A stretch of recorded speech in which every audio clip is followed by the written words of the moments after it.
আমাদের দেশে কর ফাঁকি এবং ভ্যাট ফাঁকি এবং বন্ডের মিসইউজ এগুলো এত ব্যাপক, এগুলো যদি ধরেন একটা একটা করে কেস স্টাডি আমরা মানে জনসমক্ষে নিয়ে আসি, চিত্র ভয়াবহ। তো সেটা ডেফিনেটলি কারোই কাম্য না। তা আমরা যেটা থেকে বুঝতে পারছি যে কর ফাঁকিটা রোধ করার জন্য আমাদেরও অ্যাগেইন ডিজিটাল প্রযুক্তির ব্যবহার করতে হবে এবং সেই চেষ্টাটাই আমরা করছি প্রত্যেকটা জায়গায়। যেখানে যেখানে ডিজিটাল ডিভাইস দিয়ে আমরা কানেক্টেড হতে পারি, আমরা কানেক্টেড হবো যাতে করে অটোমেটিক্যালি ইনফরমেশনগুলো চলে আসে, কেউ যাতে মিস ইনফরমেশনটা দিতে না পারে। এটা আমরা ট্যাক্সের ক্ষেত্রেও করব, ভ্যাটের ক্ষেত্রেও করব। ভ্যাটের ক্ষেত্রে আমরা যেটা বিশেষ করে ম্যানুফ্যাকচারিং সেক্টরে আমরা যেটা করতে চাই সেটা হচ্ছে আমরা উন্নত দেশগুলো যেভাবে করে ট্র্যাক করা প্রত্যেকটা ম্যানুফ্যাকচারিং ইউনিটকে, প্রোডাক্টকে, এবং সেটা ট্রেস করা যে ঠিকমতো এটা আমাদের ভ্যাটের হিসাবে বা ট্যাক্সের হিসাবে আসলো কিনা।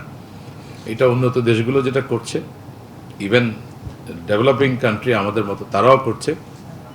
তারা কিউআর কোড এবং এআর কোড জেনারেট করে প্রত্যেকটা স্ট্যাম্পের মতো লাগিয়ে দিয়ে সেটা জনগণকেও বলছে বা রেভিনিউ অফিসার থেকে বলছে যেটা চেক করে দেখো এটা প্রপারলি ভ্যাটের রেকর্ডে আসছে কিনা বা ট্যাক্সের রেকর্ডে আসছে কিনা।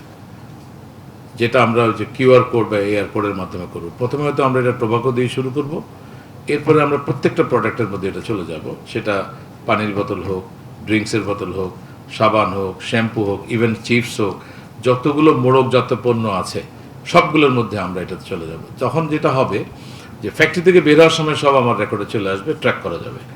আর যদি কেউ এটা ফাঁকি দিয়ে যদি এই পণ্যগুলো বিপণন করতে চায়, বাইরে বিক্রি করতে চায়, আমরা আমাদের 18 কোটি জনগণের 36 কোটি চোখকে ব্যবহার করবো যে কর ফাঁকি উদ্ধার করার জন্য।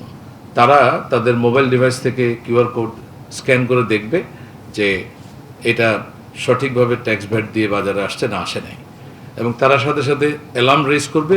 হুইসেল ব্লোয়ার হিসেবে তাদেরকে আমরা বড় অঙ্কে পুরস্কৃত করব, এবং যারা এই ফাঁকিটা দিল তাদেরকে আমরা পেনালাইজ করব। এইভাবে যেটা হবে অটোমেটিক্যালি তখন কিন্তু এটা কমে যাবে বা বন্ধ হবে। আর এই ভ্যাটের এই ডাটাটা তখন আমরা ইনকাম ট্যাক্সের রিটার্নের সাথে লিঙ্ক করে দিব।